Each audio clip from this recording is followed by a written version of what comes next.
Bonjour, je me présente, je suis Laura de Avask. J'ai ma collègue Amandine avec moi aujourd'hui et nous allons parler de PVA au Royaume-Uni et aussi de l'autoliquidation. Donc Amandine, tu peux m'expliquer un petit peu ce que c'est le PVA? Oui, bien sûr. Donc le PVA, en fait, c'est un système qui a été mis en place environ lorsque Brexit a vraiment commencé.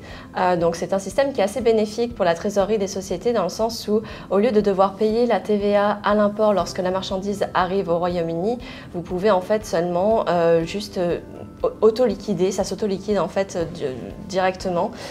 Donc c'est un système qui est assez avantageux pour les sociétés qui importent au Royaume-Uni. Bien sûr, ce système est utilisable pour n'importe quelle société, que ce soit en Europe, même en dehors de l'Europe ou au Royaume-Uni. Et c'est un système qui est facultatif, donc vous n'avez pas l'obligation de l'utiliser, mais c'est quand même avantageux. D'accord. Et est-ce qu'il y a des frais pour ce genre de schéma? Non, donc avec Avask, vous pouvez tout à fait utiliser le schéma PVA sans frais supplémentaires. Et j'imagine qu'il y a des critères pour pouvoir utiliser le PVA, c'est ça? Oui, tout à fait. Donc, il y a certains critères à respecter pour être éligible. Tout d'abord, il faut que vous ayez un numéro EORI et un numéro de TVA du Royaume-Uni. Et utiliser ces numéros de TVA, justement, et EORI sur la déclaration à l'import. Il faut aussi être inscrit au système CDS, qui est un système que les autorités fiscales et douanières HMRC utilisent.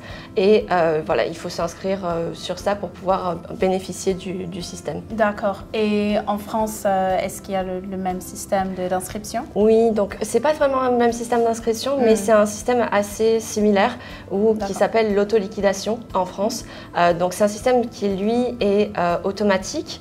Donc comparé au PVA qui lui est facultatif, vous avez l'obligation d'utiliser l'autoliquidation parce que c'est automatique. Et pour la France, il y a des critères aussi pour pouvoir l'utiliser?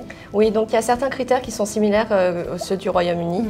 Donc bien sûr avoir son numéro de TVA français et aussi le numéro EORI. Donc le numéro EORI doit être européen. Pas besoin que ce soit français, mais il faut qu'il y en ait au moins, que vous ayez au moins un EORI européen. Et il faut que ces informations figurent sur la déclaration à l'import. Si on n'utilise pas le PVA, comment ça fonctionne? Donc, vous pouvez tout à fait ne pas utiliser le PVA si ça ne vous convient pas.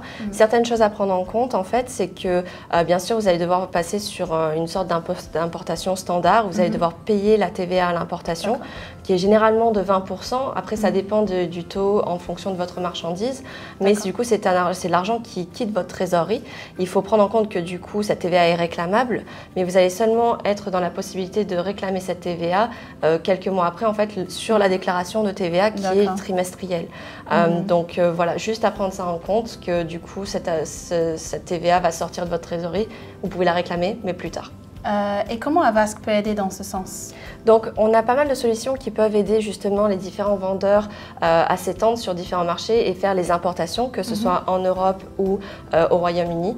Donc on peut faire l'enregistrement de numéros de TVA, que ce soit en Europe ou au Royaume-Uni, le numéro EORI aussi, et aider pour que ce soit s'enregistrer au système CDS pour faire les déclarations à l'import, mais aussi faire les déclarations de TVA dans les différents pays. Parfait, d'accord. Merci beaucoup Amandine. Merci. Et là, vous allez voir nos détails de contact pour avoir plus d'informations si besoin. Merci beaucoup. Merci, au revoir.